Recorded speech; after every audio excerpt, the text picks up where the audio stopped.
আসসালামু আলাইকুম ওয়া রাহমাতুল্লাহি ওয়া বারাকাতুহু। আজকে আপনাদেরকে একজন দালালের গল্প বলবো। আমি চুল কাটতে গেছিলাম বিকেলবেলা। তো বিকেলবেলা যে সেলুনে আমি চুল কাটতে গেছিলাম সেখানে একজন দালাল কত সুন্দর করে মিথ্যা কথা বলতে পারে সে গল্প শুনলাম। আমাদের দেশে মানে যারা আদম ব্যবসা করে, যারা বাহিরে লোক পাঠায়, এদের মতন গুছিয়ে সুন্দর করে মিথ্যা কথা বলা ব্যক্তি মনে হয় না পুরো বিশ্বে খুঁজলেও পাওয়া যাবে আরেকটা। তো যাই হোক, আমি আজকে যেখানে চুল কাটতে গেছিলাম সেখানে দুইজন ভাই, তাদের বাড়ি উত্তরবঙ্গে, পাবনা বাড়ি তাদের। তো দুইজন ভাই থেকে একজন দালাল তাদেরকে বলছিল যে তোমাদেরকে 15 দিনের মধ্যে ইমার্জেন্সি ভাবে সৌদি নেওয়া হবে, ঠিক আছে, তোমরা তাড়াতাড়ি আমারে কালকের মধ্যে 2 লক্ষ টাকা ব্যবস্থা করে দাও। তো দুজনই 2 লক্ষ করে 4 লক্ষ টাকা একদিনের মধ্যে ব্যবস্থা করছে। তো ওনারা কিভাবে ব্যবস্থা করলো? ওনারা সুদের উপরে, ঠিক আছে, 2 লক্ষ করে 4 লক্ষ টাকা আনছে। সুদ কত টাকা? 1 বছরে 2 লক্ষ টাকায় সুদ আসবে 1 লক্ষ টাকা। তো ওনারা সুদের উপরে ওনারে টাকা এনে দিছে।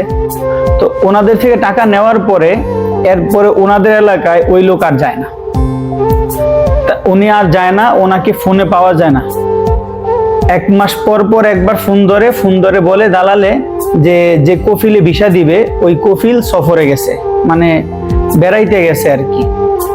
তো আবার 1 মাস পরে যদি ফোন ধরে বললে যে কফিল এখন অসুস্থ, হাসপাতালে আছে।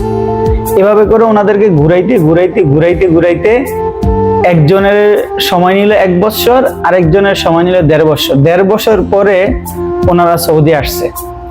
তো ততক্ষণে ওনাদের সুদের টাকা 2 লক্ষ টাকা যে আনছিল, একজনের হয়ে গেছে 3 লাখ, আরেকজনের হয়ে গেছে 3.5 লাখ দেশে থাকতেই।